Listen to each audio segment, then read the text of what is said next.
Asia is growing rapidly. While economic ties deepen, new political tensions are also on the rise. This program focuses on individuals who live beyond national boundaries. The discussions aim to look for a better Asian future. Today we will focus on the transnational collaboration of citizens working towards improving the environment.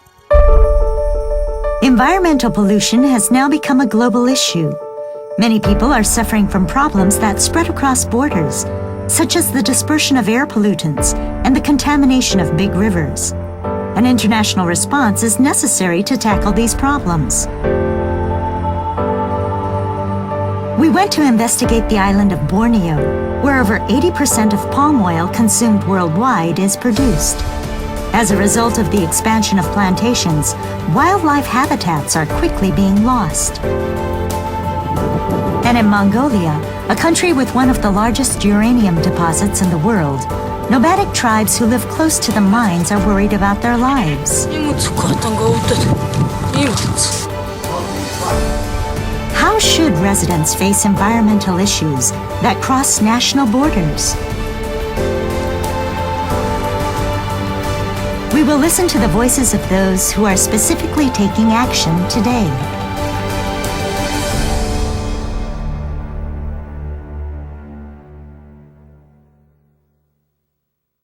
Hello, this is Living Beyond Boundaries, and I'm your host, Morley Robertson. Today, we will be focusing on a topic of great concern to many and something which I am particularly interested in, which is the environment.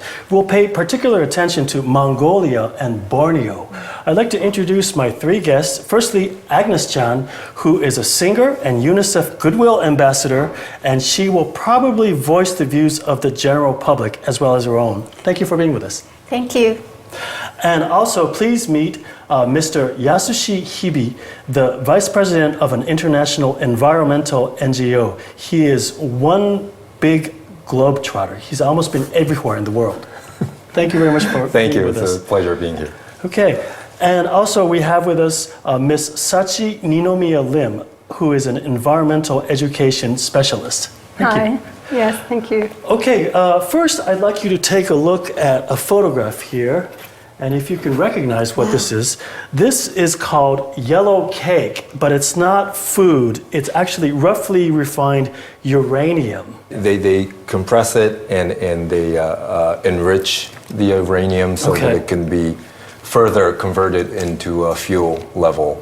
Concern, great issue to be discussed among Japanese citizens nowadays, but you know, there is uranium as its energy source has not been really discussed. It's surprising. Oh, really?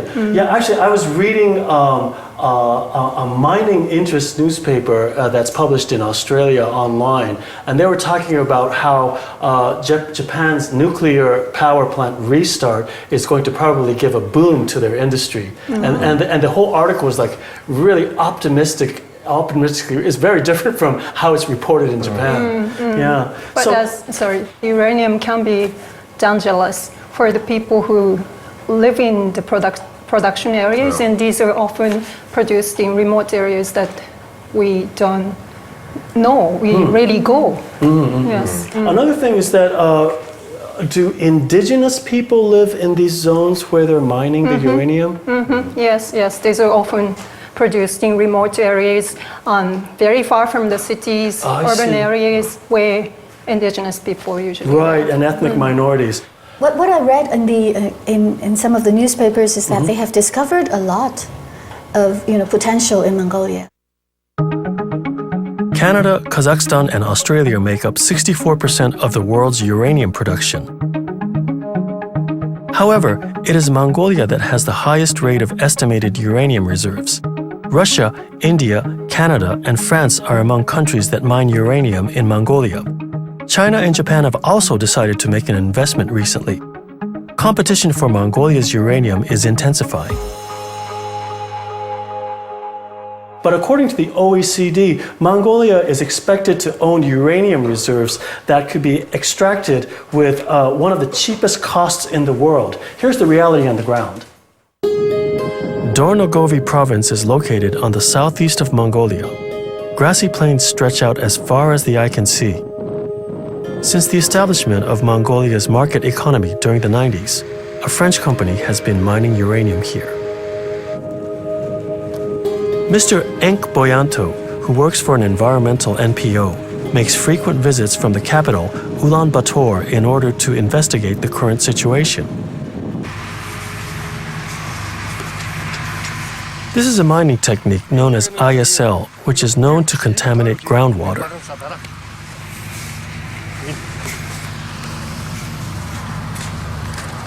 Sulfuric acid is poured in so that uranium is extracted.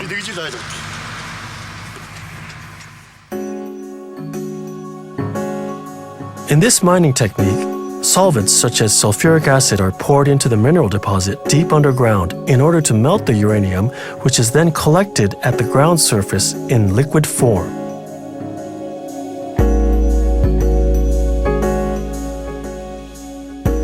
Mud filtered from this liquid is carried to factories, where uranium is extracted and refined, turning it into fuel. Mongolian workers have been hired for low pay to do this work. It destroys both the environment and our health. The worksite is fully exposed. Gas emitted from the mining and uranium left on the soil has profoundly impacted the local environment. Groundwater pumped up for mining, as well as soil remaining after the process, were all carried by truck and collected in one place. Soil and water containing sulfuric acid and uranium are left behind, fully exposed to the wind. We visited a nomadic group of people that had pitched their tents 7 kilometers away from the mining site. Өрөмдлөгийг ашигладаг. Нэг өрөмдөл хэдэн тонн ч гэлээ ус ашигладаг гэсэн. Тэгээд өдөр шөнөгүй гүний усыг татаж авч байгаа. Энүүнтэй холбоотой байх л гэж бодчих. Чинь бол өстой 300-400 тэмээ дотор нь ороо зогсож байхад баг харагддаггүй байсан. Одоо бол зүгээр нэг тугуул явахад л харагдаж байгаа.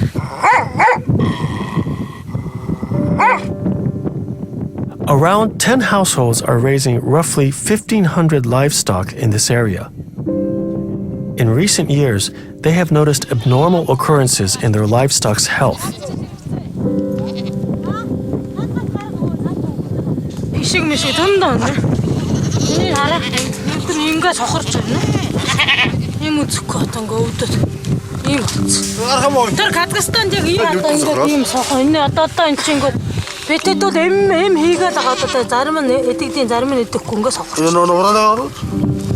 Дэлхийн доотлолт нь зөвч явсанд бишүүлж ирсэн. Тэгэхэд тэр хавар манайхаас бол одоо нэлээд тийм татанхай хулгарын татанхай хорог шиг гарч байсан. Тугуулч бас 93-ны тугуулгүй бол бас л тийм сонин босчод дуу тугуул гараад өгч байсан. Last year, 64 livestock animals were born deformed in this area. It is frequent that lambs are born unable to walk.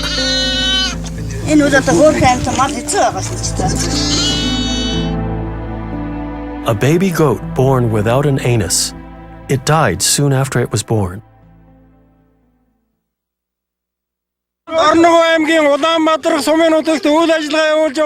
In Mongolia, citizens have started to campaign against uranium mining.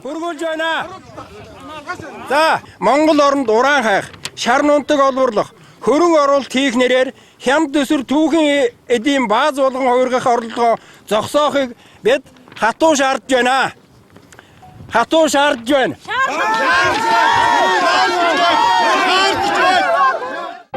Golomt is an environmental NPO that was established 3 years ago. It has 4,800 members, ranging from citizens to researchers, both inside and outside the country. Using social media, information is shared across borders, tracking government actions and changes in the environment. The staff work with Japanese researchers too. Ms. Ryoko Imaoka is one of them.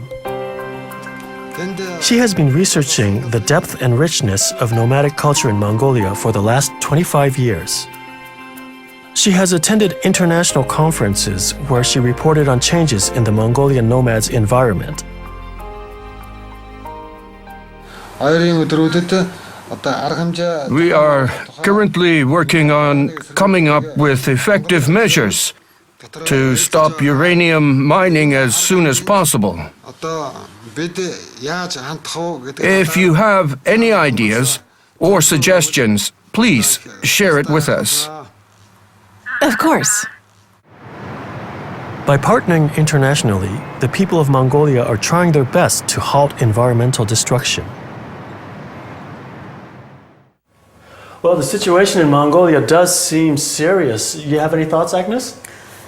I never knew that, like by mining uranium, it can actually affect the quality and quantity of groundwater and surface water, and then the soil, and that in turns affect the livelihoods of people and then kill the animals. This is very serious. Again, the people in Japan have a great concern over the pollution caused by the nuclear plant itself, but we are not aware of these things. We have no opportunity to know these things. We have made no effort to know these things. It's probably very important for us to learn from them. Well, it's definitely very serious. I think it also makes it very difficult, the issue very difficult, because it's very, I assume it's very difficult to kind of make the linkage between the things that are happening. Cause and effect. Cause and effect is very hard to substantiate. And I can foresee an uphill battle in court in case it ever goes to legal issue. Okay. We are now connected with Ms. Ryoko Imaoka, who made an appearance in the report. Hello, Ms. Imaoka. Hello. Are there many organizations that are working for environmental protection? The anti-nuclear movement is quite big, and there are 7 to 8 organizations. In the background, all over Mongolia, there are around 700 organizations that are working for environmental protection. 700 in Mongolia alone? That's right. Many of them are working for the protection of small streams and rivers. In the midst of the rapid advance of mining development, nomadic people are taking action in various ways for the environment in order to protect their lives and the land. It gives us great hope to hear that there are 700 civil organizations that are working for environmental protection. In your opinion, how much influence can those civil organizations actually have in the midst of various economical and political interests and relationships? There is one large organization that brings the rest together. They have succeeded in stopping the development of 150 mines up until now. I am currently teaching at a university, and I notice that there are many students who come to study from Mongolian boroughs in China. Many of them say they want to return to their homeland and work for environmental protection. I always feel that they have a strong passion to protect and preserve their traditional way of life as nomadic people. Perhaps Mongolian people carry a sense of pride in their tradition and culture, thus cultivating a sense of independence? Is there a cultural basis for their spirit of living actively and independently? Yes, nomadic people share a certain belief that one should never dig into the earth. It is their value to ensure that their future children can also live on the land for generations to come. And that is why they go as far as living a nomadic life, moving on in order to protect the land from being damaged. Even today, a quarter of the working population are nomads. And most of Mongolia, 90% of the land, is used for nomadic farming. So this way of thinking is very strong in Mongolia. And I think that is what forms the basis of their environmental movements as well. I also hear that you visited uranium mining sites in Mongolia. It's not covered or fenced off or anything. It seemed like anybody could go in there. Is the Mongolian government doing anything about this? Yes, government workers from the Nuclear Energy Agency have gone to measure the levels of radioactivity around mining sites. They have admitted that the level is quite high around the remnant soil, but their conclusion was that it's not harmful for health. Although it's possible that the groundwater in the affected regions is contaminated, the nomads refuse to move. If they move, development will progress, and there is a fear of a nuclear waste repository being built there. Therefore, in order to prevent any more development, the people protest with not a sit-in, but a live-in. So they are making themselves into human shields. That's right. They're living with cattle there. 50% of Mongolia's industrial income is generated from these mines. And apparently, 40% of their export income consists of uranium. Taking such reality into consideration, it seems extremely difficult for them to stop mining. What do you think of that? In my view, they keep mining because there are buyers. It's the international society and Japan that is causing them to mine. I see. I would imagine that there are limits to independent civil movements in Mongolia where democratization has taken place only recently. Are there any plans on partnering with people overseas, say NGOs from around the world? Yes, little by little, they're starting to connect with India and the Native Americans in the United States. Most recently, I presented what is happening in Mongolia at a biodiversity conference, COP12, that was held in Korea. So we're looking at possibilities of civil actions by people like you and your partners having impact on governments and corporations. The reason why I started facing this issue is that when I went to Fukushima as a volunteer, and the problem of nuclear waste disposal in Mongolia was exposed by the media, people in Fukushima encouraged me, saying that they can deal with Fukushima, and I, as a researcher of Mongolia, should go and work with the problems in Mongolia.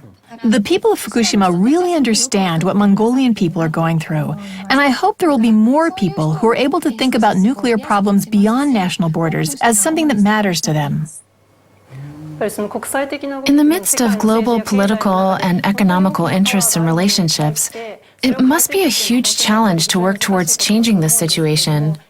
However, like Minamata, the only way to make change happen is for the people who truly understand the situation on site to take action themselves and open up new possibilities. That is where the hope lies. I think what you are doing, Ms. Imaoka, is very valuable. Thank you very much, Ms. Imaoka. Thank you. Mongolia is expected to contain one of the largest reserves of uranium ore. As a political system, it's a democracy, but not so transparent from the outside. The cost of mining uranium is very cheap so far, and also it has a low population, and all these conditions work together to pose a very attractive portfolio for international mining interests. Yes. But it also does seem to spell a formula for disaster. Agnes, what do you think? I think we actually have a lot of responsibility for this because we live in cities. We are actually using, the power that they are providing. Yeah. So we have to feel responsible for this, and we have to really understand the issues and to really voice our opinions openly. Mr. Hibi, what can an NGO do to, make this whole situation better?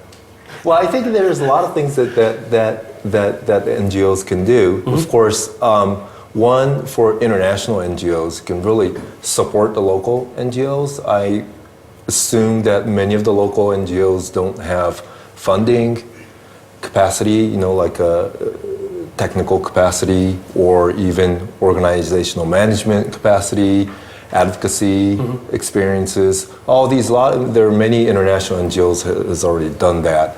Who can provide support to local NGOs. So that's one thing that the NGO sectors could do. Okay. Second, I think to really kind of work together across internationally. It doesn't just have to be the Mongolian NGOs that are working on this issue, obviously. It's a global issue. Agnes just mentioned that it's not just the issue on the ground at the production site, but it's also the responsibility of those who are actually benefiting in terms of power production and all on the other side of the equation. So everybody's sharing responsibilities together. Exactly. First of all, I think the most important thing that we need is knowledge. Yeah. By knowledge, I mean scientific data. Like, okay, they're digging up uranium. What's wrong with that? Then we have to prove to them what's wrong with that. This is not only about the environmental issue, but this is a problem of social structure, social issues, economic issues, environment Political issues. structure. Yes, all together. So in terms of this, it's important to reconnect all these different issues together to recognize them as a whole, as a whole picture, and to connect again the people who are in different positions. Like in Minamata, well, scientists had played a big role in collecting data. So to influence the scientists' work, the people's power is very important. People need to be connected to focus on the issue as a whole picture and tell that to the scientists and to the government, to the big power. What can the common people do? The common people, most important thing that we must do is to learn about this. First of all, you have to know about it. You know, if you don't know anything, you cannot make a good choice. In some communities in Japan, the local production and consumption of energy has become a big movement. And some communities are trying to establish their own micro hydro generation. Yes, power. hydro generation power or on bioenergy production, bio power plant. So it's about deciding how we live.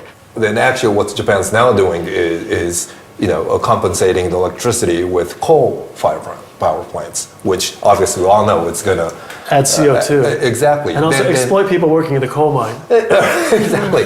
and then if climate change accelerates, then what's going to happen to the people of Mongolia who deeply depend on natural land? So it's not simple. If you do this, it goes that way. If you do that, it goes the other. It's not that simple. Okay. So we need to really. According to my limited knowledge, we actually have a plan B for energy. We have natural energy.